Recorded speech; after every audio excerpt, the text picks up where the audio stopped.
언젠가 설교하고 싶은 주제 중에 하나가 그리스도인들에게 찾아오는 영적인 질병에 대한 내용들입니다. 예수님을 믿는 그리스도인들이 쉽게 걸리는 영적 질병 중에 하나가 사실은 염려라는 질병입니다. 그러므로 내일 일을 위하여 염려하지 말라. 내일 일은 내일이 염려할 것이요 한날의 괴로움은 그날로 족하니라. 염려하지 말라라는 예수님의 말씀은 명령입니다. 영어 성경에 보면 Therefore do not be anxious about tomorrow. 분명히 미래에 대해서, 내일에 대해서 염려하지 말라라는 이 말씀은 예수님의 명령입니다. 예수님은 이렇게 말하지 않으셨습니다. 염려하지 않은 것이 너희들에게 더 좋으니 염려하지 마라, 이런 식으로 말씀하신 것이 아니라 정확하게 염려하지 마라라고 명령으로 주셨습니다. 그러면 염려한다라는 것은 예수님께서 주의 제자들과 그의 교회에게 주신 예수님의 명령을 정면으로 불순종하는 겁니다. 저희들이 십계명에 주어진 하나님의 계명 가운데에 그것 가운데 하나를 저희들이 어긴다라고 하면 저희들이 10년 가운데에는 죄책감 같은 것들이 있습니다. 이것은 하나님께서 하지 말라고 하신 것인데 라는 그러한 죄책감을 가지게 됩니다. 염려하지 말라라고 말씀하셨던 이것은 십계명에 주신 말씀과 동일한 권위를 가진 예수님 하나님의 명령, 영적인 권위가 있습니다. 그럼에도 저희들이 염려하는 것을 아무런 죄가 아닌 듯이 예수님의 말씀을 어기지 않는 것 마냥 저희들이 염려에 대해서 가볍게 여기는 경향이 있습니다. 염려와 비슷하게 그리스도인으로서 위험한 영적인 질병 중에 하나가 조바심이라는 겁니다. 조바심은 원래 조를 타작하다라는 의미라고 합니다. 바심, 조는 조고 바심이라는 것은 원래 의미는 타작이라는 의미인데 조 이삭을 털어내는 것이 쉽지 않다라고 합니다. 저는 농사를 하지 않아서 잘 모르는데 조 이삭을 타작하는 것이 쉽지 않기 때문에 가진 수단으로 비비고 문질러야 겨우 조 낫알을 얻을 수 있습니다. 조를 타작할 때 힘이 들고 좀처럼 쉽게 털리지 않으니 마음이 조금씩 조급해집니다. 여기서 유래된 말이 조바심으로 일이 뜻대로 풀리지 않을까라는 마음을 졸이는 상태를 나타냅니다. 그리스도인들에게 찾아오는 조바심이라는 것 역시 저희들이 쉽게 취급할 수 있는 것은 분명히 아닙니다. 독일의 프란츠 카프카라는 사람은 이렇게 말을 합니다. 모든 죄악의 근원, 모든 죄악의 기본은 조바심과 게으름에서 시작된다. 모든 죄악들은 두 가지에서 시작되는데 게으름과 조바심에서 시작된다라고 말을 합니다. 조바심이라는 것은 예수님을 믿는 성도들을 넘어뜨리고 실족해 하는 마귀가 사용하는 강력한 무기 중에 하나입니다. 사울은 이스라엘의 초대왕, 이스라엘의 처음 왕으로 세움을 받은 이후에 많은 책임감을 느꼈을 것입니다. 이스라엘을 어떻게 해서든 든든한 나라로, 부유하고 강성한 나라, 잘 사는 나라로 세우기 위해서 왕으로 세움을 받은 이후에 밤잠을 설치며 고민하고 또 여러 가지 준비들을 했습니다. 이스라엘의 왕으로서 사울이 세움을 받은 직후에 사울이 당장에 해결해야 될 문제가 무엇이었냐면 블레셋의 공격 또는 블레셋이라는 나라의 침략으로부터 이스라엘을 보호하고 회복하는 것입니다. 블레셋으로부터 이스라엘을 보호하는 것, 사실 이것이 사울이 왕으로서 세우심을 받은 근본적인 이유입니다. 내일 이맘때에 내가 베냐민 땅에서 한 사람을 내게로 보이리니 너는 사무엘은 그 사울에게 기름을 부어 내 백성의 이스라엘의 지도자로 삼으라. 그가 내 백성을 블레셋 사람의 손에서 구원하리라. 내 백성의 부르짖음이 내게 상달되었으므로 내가 그들을 돌보았노라. 이스라엘 백성들이 블레셋에 의해서 많은 고난들과 어려움을 겪음으로 그들이 하나님께 기도하고 간구했습니다. 이스라엘 백성들의 기도를 들으셨던 하나님께서 그들을 돌보시고 그들을 이렇게 역사하시고 응답을 주셨는데 그 응답의 방법이 뭐냐면 사울이라는 왕을 세워서 블레셋으로부터 구원하는 것, 블레셋으로부터 회복해 하는 것이 하나님의 방법이었습니다. 그러면 사울은 처음부터 이스라엘 백성들을 블레셋 사람의 손에서 구원한다라는 사명, 이스라엘 백성들을 블레셋에서부터 보호해야 된다라는 소명을 받았습니다. 이것을 너무 잘 알고 있던 사울은 왕이 된 직후에 어떻게 하면 이스라엘 백성의 이스라엘 나라를 블레셋의 억압과 블레셋의 폭력에서 자유롭게 할 수 있을까? 블레셋이라는 나라에서부터 우리가 해방될 수 있을까라는 것을 고민했고 그것을 실천에 옮겼습니다.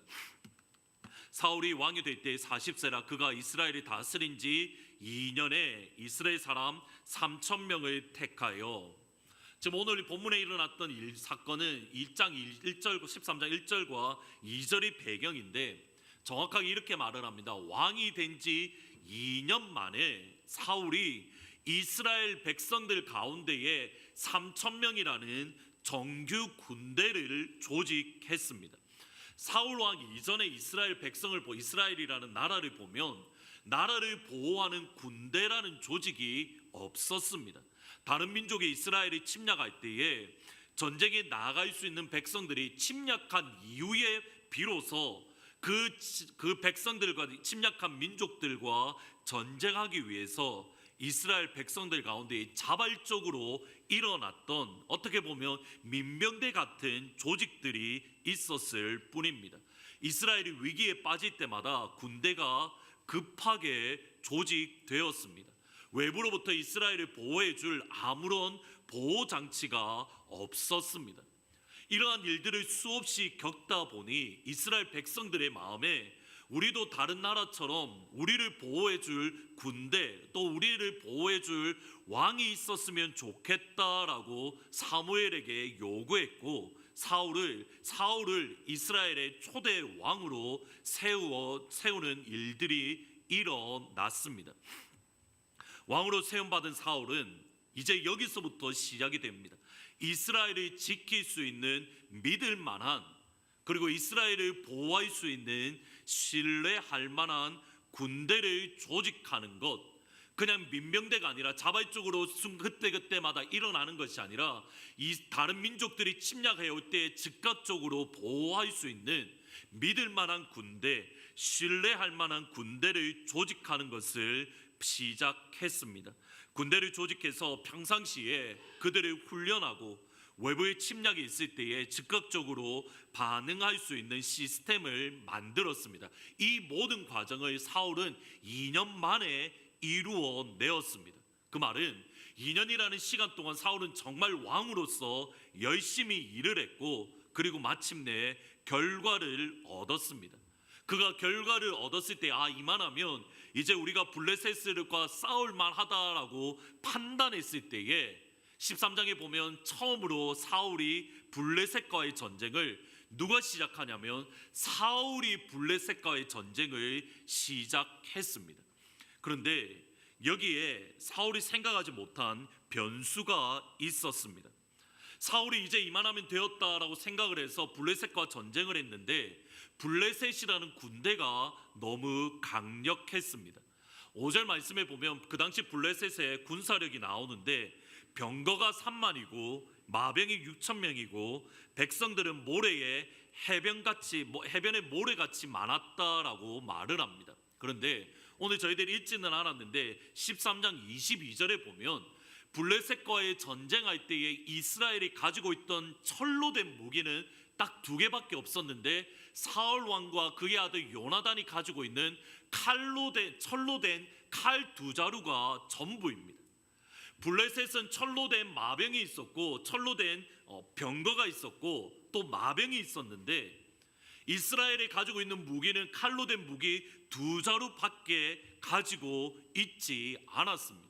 이스라엘이 가지고 있던 무기는 이게 전부입니다. 농사질 때 사용하는 곡괭이나 또는 삽이나 아니면 나무로 잘라 만든 무기가 전부입니다. 반면에 블레셋은 병거가 있었고 마병이 있었고 철로 만든 수없이 많은 무기가 있었습니다. 시대가 전혀 다릅니다. 그들이 동일한 시점에 살고 있었지만 그들의 문화, 그들의 시대는 완전히 다릅니다. 블레셋은 철기 문화 시대입니다. 반면에 이스라엘은 청동기 문화의 시대입니다. 당연히 블레셋이 압도적인 군사력을 소유하고 있었습니다. 사울이 왕이 된 지 2년 때에 그가 가지고 있었던 실수는 뭐냐면 자신의 능력, 이스라엘의 능력을 과대평가했던 겁니다. 2년 동안 내가 열심히 준비했으니, 2년 동안 내가 군대를 조직하고 열심히 훈련시켰으니 이만하면 블레셋과 전쟁할 만하다라고 생각을 했습니다. 사울이 자기 자신의 능력을 과대평가했다라는 것을 알 수 있는 것이 13장 1절부터 시작되는 블레셋과의 전쟁에서 사울은 단 한 번도 하나님께 먼저 기도하지 않았습니다. 기도함으로 하나님의 뜻이 무엇인지, 기도함으로 하나님의 계획이 무엇인지 질문하지 않았습니다. 블레셋과의 전쟁을 했던 시점이 언제냐면 이스라엘의 군대를 조직해서 그들의 훈련이 끝났던 시점입니다. 그러면 이 시점에 사울이 신뢰했던 것, 이 시점에 사울이 의지했던 것은 하나님을 의지한 것이 아니라 자기가 만들었던 군대, 자기가 조직했던 군사력을 의지하고 신뢰했습니다. 사울이 의지한 것은 하나님의 능력이 아닌 자신의 군사적인 능력입니다. 이 정도의 군대라고 하면 이스라엘을 구원할 수 있다라는 착각, 이만하면 하나님의 일을 할 수 있는 능력을 갖추었다라는 착각, 이만하면 하나님의 큰 일을 할 수 있다는 착각, 이 착각이 사울로 하여금 하나님께 기도하지 않게 만들었습니다. 사울은 자신의 능력을 신뢰하고 그 능력을 바탕으로 성과를 내려는 조바심에 빠졌습니다. 사울의 이 조바심은 이스라엘로 하여금 큰 위기에 빠지게 만들었습니다. 사울은 블레셋과의 군사력에서 압도되자 그제서야 사무엘에게 도움을 청합니다. 7일 후에 길갈에서 사무엘과 함께 제사를 드리기로 약속했습니다. 하지만 7일이 다 되도록 사무엘은 길갈로 오지 않았기에 사울의 마음이 더욱더 조급해졌습니다. 사울의 호출을 받았던 이스라엘 백성들, 나아가 지난 2년 동안 훈련받았던 사울의 조직한 군대들마저 도망가기 시작했습니다. 사울이 13장 1절 2절에 보면 2,000명은 사울과 함께 있게 하고 1,000명은 요나단과 함께 있었는데 나중에 15절 말씀에 보면 사울과 함께 있던 군사들은 600명이다라고 말을 합니다. 이스라엘 백성들이 모여야 되는데 지금 상황은 어떤 상황이냐면 이스라엘 백성들이 모이는 것이 아니라 사울이 조직했던 군대마저, 사울이 훈련시켰던 군인들마저 도망가는 상황입니다. 이 상황 가운데 사울은 사무엘을 기다리지 못하고 번제를 드렸고 이것으로 사울은 하나님께 버림을 받았습니다. 여기서 저희들이 조금 고민을 하기 시작해야 됩니다. 사울이 하나님께 버림을 받았다, 왕의 나라가 이제 더 이상 길지 못할 것이다 라고 그렇게 사무엘이 선포했는 것은 단순히 사울이 번제를 사무엘 대신에 드렸기 때문에 하나님의 심판을 받은 것이 아닙니다. 우리는 일반적으로 이렇게 이야기를 합니다. 번제는 제사장이 드리는 것이고 나라를 통치하는 것은 왕이 드리는 건 왕이 하는 건데 왕인 사울이 제사장이 드릴 번제를 대신 드렸기에 하나님께서 심판하신 것이다. 사실은 그러한 내용으로 이해할 수 없습니다. 왜냐하면 다윗 역시도 하나님께 제사를 드렸기 때문입니다. 사무엘하 6장 13절에 보면 여호와의 궤를 맨 사람들이 6걸음을 가매 그 다음 표현을 보셔야 됩니다. 다윗이 소와 살찐 송아지로 뭘 드렸다고 합니까? 제사를 드렸다라고 말을 합니다. 하지만 다윗이 제사를 드렸다라고 해서 다윗이 버림받았다, 다윗의 나라가 망하게 되었다, 성경은 그렇게 말하지 않습니다. 그러면 사울의 잘못은 과연 무엇입니까?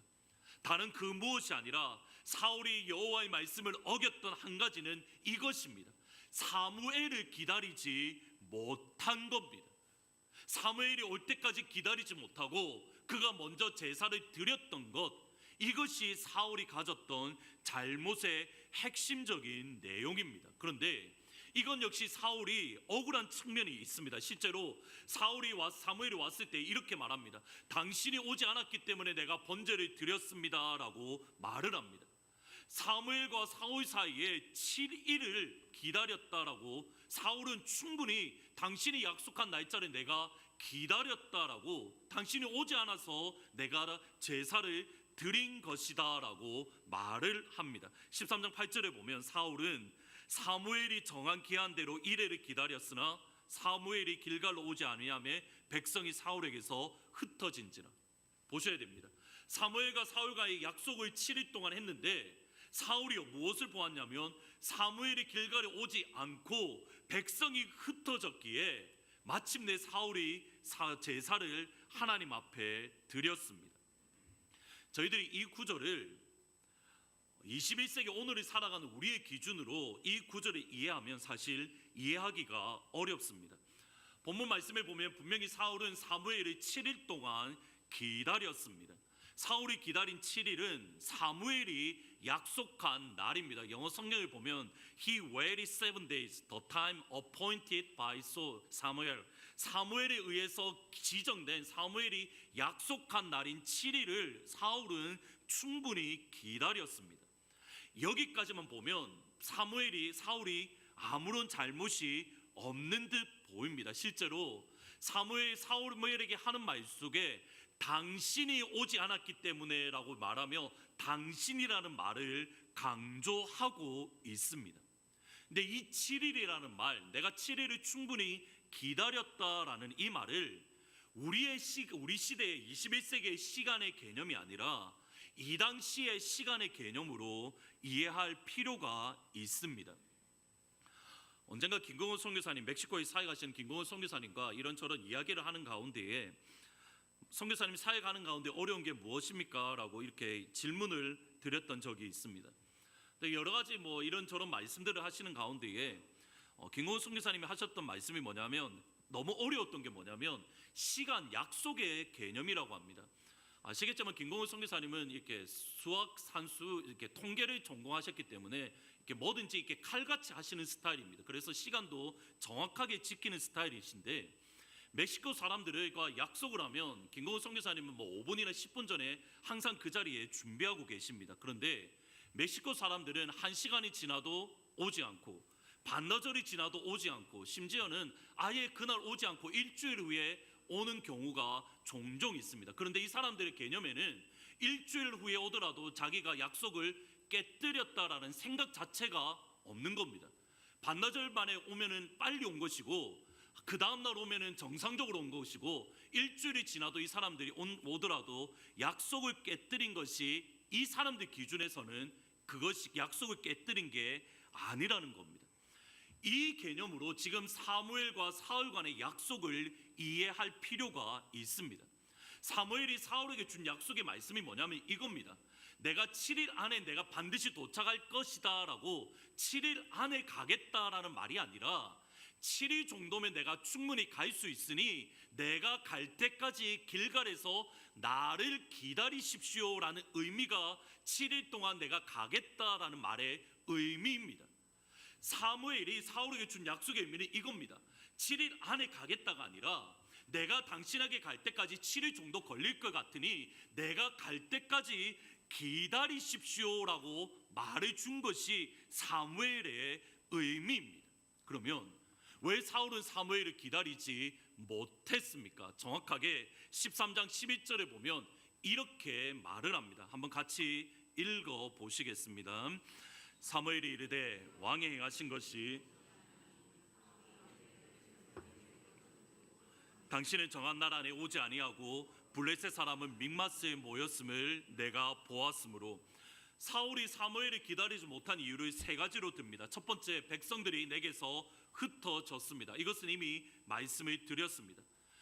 백성들이 나한테 오지 않을 뿐만 아니라 있던 군대들까지 흩어집니다. 두 번째는 당신은 정한 날 안에 오지 않았습니다. 세 번째는 블레셋 사람들이 믹마스에 나를 공격하려고 바로 코앞에 대략 한 4km 정도 떨어진 곳에 모여 진을 치고 있습니다. 이 세 가지 사무엘의 표현을 잘 보셔야 됩니다.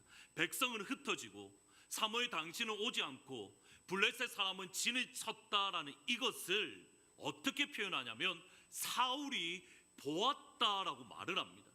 그래서 영어 성경에 보면 Because I saw that the people were scattering from me.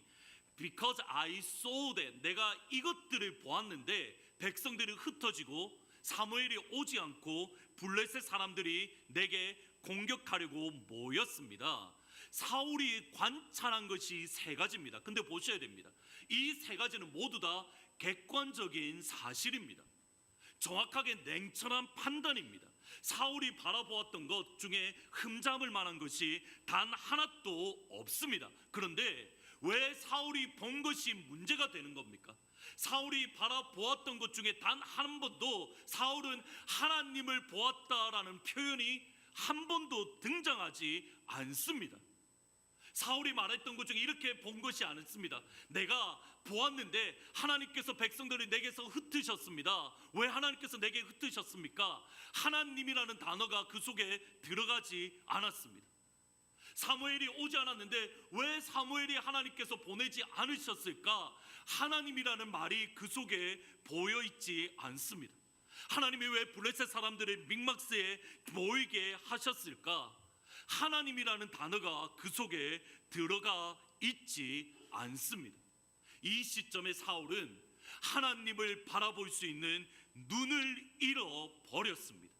사울의 시선, 사울의 눈은 하나님을 바라보는 눈을 잃어버리고 사람을 바라보는 데에 고정되어 있습니다. 그가 바라보았던 것 세 가지입니다. 사람입니다. 모두 이스라엘 백성들, 사무엘, 그리고 블레셋 사람들.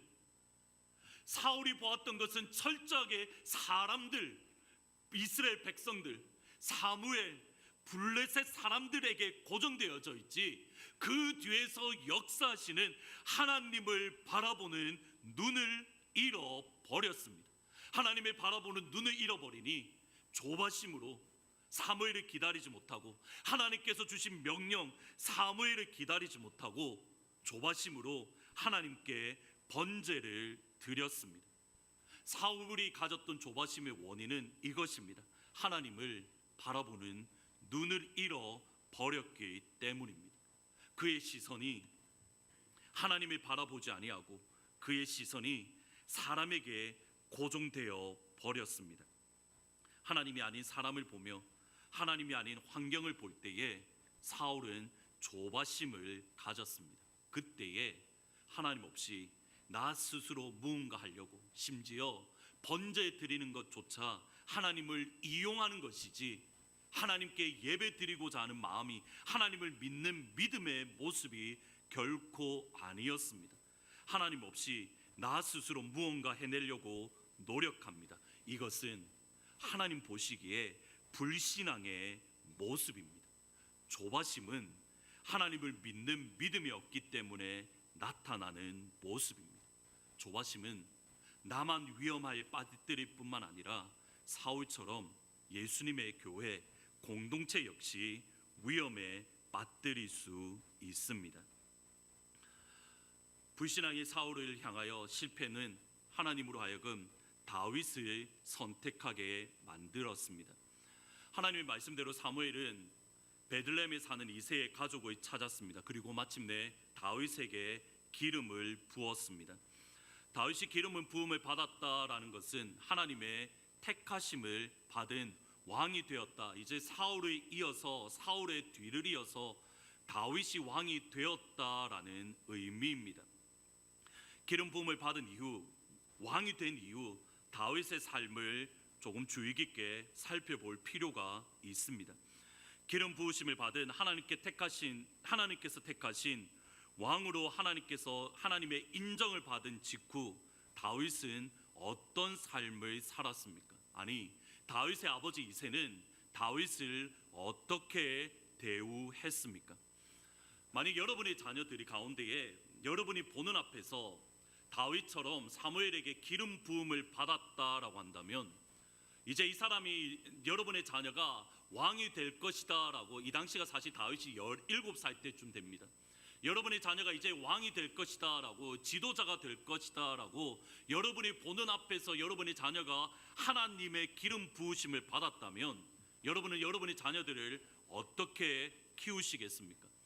아마도 이렇게 키울 것 같습니다. 너는 앞으로 대통령이 될 사람이고 너는 앞으로 지도자가 될 사람이니 지금부터 열심히 공부하고 체력을 단련하고 좋은 배경을 가진 사람들에게 많이 사귀고 우리의 능력을 뛰어넘어서 돈을 빌려서라도 좋은 학교, 좋은 교육을 받도록 힘을 다할 것입니다.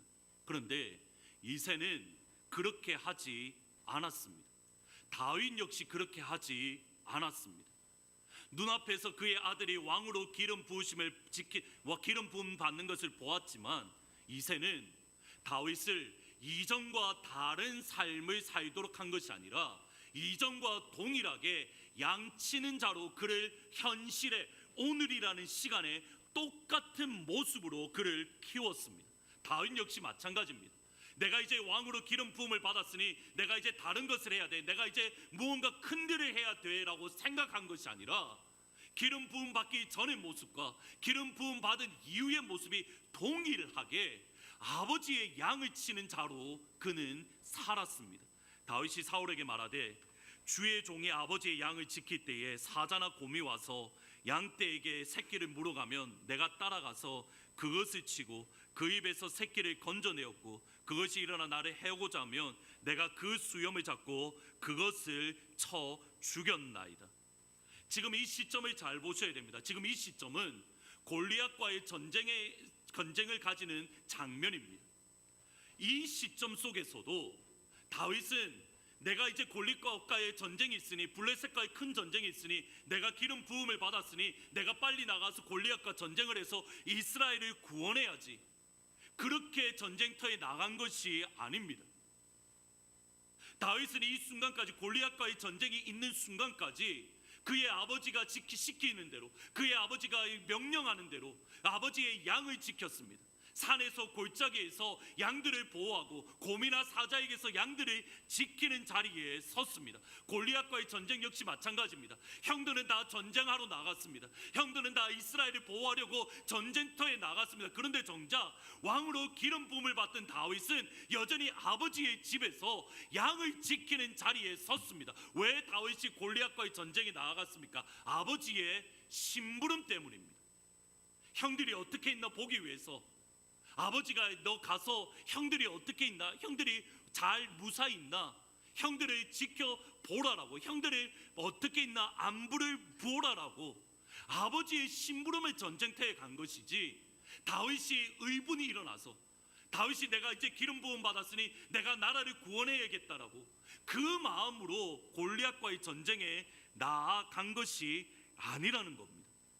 아버지의 심부름에, 아버지의 심부름에 순종해서 아버지의 심부름하는 그 자리에 가니 골리앗이 하나님의 군대를 모욕하고 그때에 그 10년 가운데에 의분이 일어나서 골리앗을 죽이고 이스라엘을 구원하는 일이 일어났습니다. 질문을 드리겠습니다. 누가 다윗을 전쟁터로 인도하신 겁니까? 다윗입니까? 하나님입니까? 하나님입니다. 하나님이 다윗을 세워줄 때까지 다윗은 시골 구석에서 이름 없이, 빛도 없이, 어떻게 보면 비천한 일 같은 그 자리에 서 있었습니다. 그런데 다윗은 비천한 일 같고 아무도 알아주지 않는 일 같고 모든 사람들이 무시하는 것 같고 전쟁이 일어나고 있음에도 불구하고 자기는 양을 치우는 그 일에 다윗은 충성을 다했습니다. 아무도 알아주지 않는 그 일에 다윗은 힘을 다하고 애를 썼습니다. 언제까지입니까? 여기까지입니다. 한번 같이 읽어 보시겠습니다. 주의 종이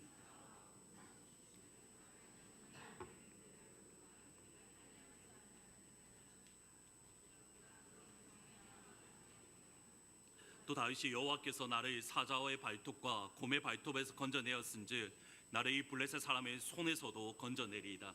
하나님이 언제까지 다윗을 구석의 시골에 묻혀둔지 아시겠습니까? 이 고백을 할 때까지입니다. 하나님께서 내가 곰과 사자를 이겼다가 아니라 하나님께서 나를 곰의 발톱과 사자의 발톱에서 나를 건지셨은즉 하나님께서 이 블레셋 사람 골리앗의 손에서도 나를 건져내시리이다. 이 믿음을 가질 때까지 다윗은 세상 가운데 드러나면 안 되는 겁니다. 이 믿음을 가질 때까지 다윗은 철저하게 그에게 주어졌던 현실 속에서 세상 사람들이 비난하고 세상 사람들이 아무것도 아닌 것 같고 그의 영들이 어떤 마음을 가졌겠습니까? 하나님 앞에 기름 부음을 받았다더니 어떻게 너는 양치는 자리에 서 있냐고, 왜 너는 여전히 그 세상 가운데 드러내지 아니하고 왜 저 시골 구석에 묻혀 사냐고, 모든 사람들이 조롱하고 비난하는 그 순간에도 그의 마음이 조바심을 가지지 아니하고 하나님께서 나를 기름 부으셨으니 하나님께서 나를 드러내시리라. 이 순간에도 하나님은 나에게 역사하고 계시리라. 하나님은 나를 훈련시키고 계시리라. 하나님께서 나를 반드시 왕으로 세워주시리라.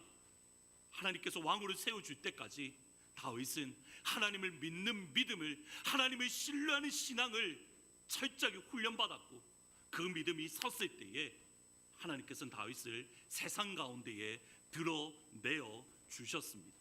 다윗은 모든 사람들이 아무것도 아니라고 하는 그 시간 가운데에 충성을 다했고 하나님을 바라보았고 하나님을 신뢰했고 마침내 하나님께서 다윗을 드러내어 주셨습니다. 제임스 클리어라는 사람이 쓴 아주 작은 습관의 힘이라는 책에 나오는 이야기입니다. 흥미로운 이야기인데 이것이 만약에 얼음이라고 생각해 보시겠습니다. 여러분 앞에 이 얼음이 있습니다. 얼음 한 조각이 있는데 영하 4도 마이너스 이렇게 셀시우스로 영하 4도의 4도입니다. 이 방이 전체 영하 4도라고 생각해 보겠습니다. 영하 4도에서 방안이 점점점 따뜻해져 갑니다. 영하 3도, 영하 2도, 테이블 위에 있는 얼음은 여전히 녹지 않습니다. 영하 1도, 여전히 얼음이 녹지 않습니다. 그리고 1도가 더 올라가서 0도가 되면 마침내 얼음이 녹기 시작합니다. 온도가 0도씨가 될 때까지 이전에도 보면 영하 4도에서 3도, 2도, 1도까지 온도는 계속 올랐지만 0도가 될 때까지 이 얼음에는 아무런 변화가 있지 않았습니다. 0도가 되어야 마침내 중요한 변화, 모든 사람들이 볼 수 있는 실제적인 변화가 일어납니다. 중요한 브레이크스루라는 중요한 변화라는 것은 이 사람에 의하면 그냥 어느 날 하루아침에 뜬금없이 일어나는 것이 아니라 조금씩 조그마한 노력이 쌓이고 쌓였을 때에 마침내 어떠한 분기점이 되었을 때에 그 노력이 눈에 보이도록 급격한 변화, 급격한 브레이크스루가 일어난다라고 말을 합니다. 저희들이 당황스러운 것은 뭐냐면 중요한 변화, 급격한 브레이크스루가 일어나기까지 영하 4도에서 영하 1도까지 분명히 수없이 많은 노력들을 하는데 가시적인 변화, 실제적인 변화가 일어나지 않기 때문입니다. 이 사람은 이 시점을 뭐라고 이야기하냐면 낙담의 골짜기라고 표현을 합니다.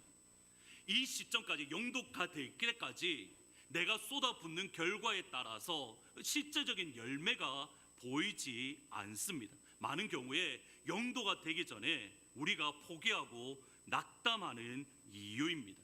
그러나 영하 1도에서 0도로 가는 어떻게 보면 이 조그만한 차이가 있을 때에만 비로소 얼음은 녹기 시작하고 브레이크스루가 일어나기 시작합니다.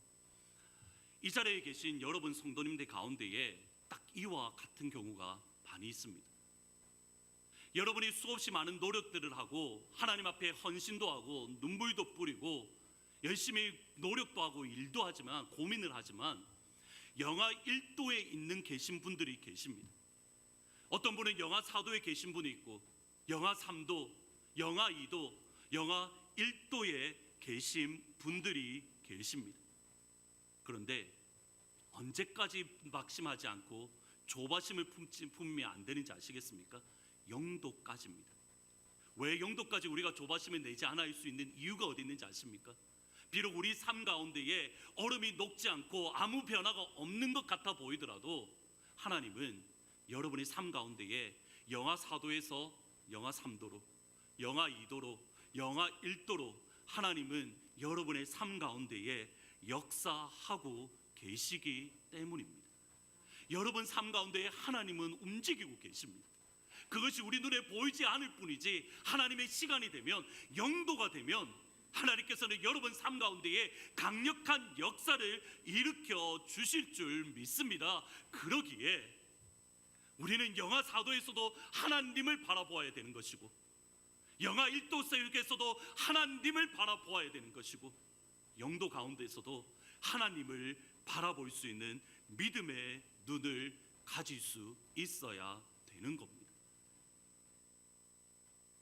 목회자로서 많은 목사님들이 이렇게 이 대화를 하다 보면, 많은 목회자로서 가지는 가장 큰 고민 중에 하나가 이겁니다. 사실은 수없이 목회적인 헌신도 하고 수고도 하고 노력도 하는데 교회가 아무런 변화가 없다, 또는 성도님들의 변화가 보이지 않을 때다라는 말씀을 사실은 종종 듣습니다. 그것은 사실 저도 역시도 때로는 그러한 마음들, 그러한 고민들을 가질 때가 저 역시 있습니다.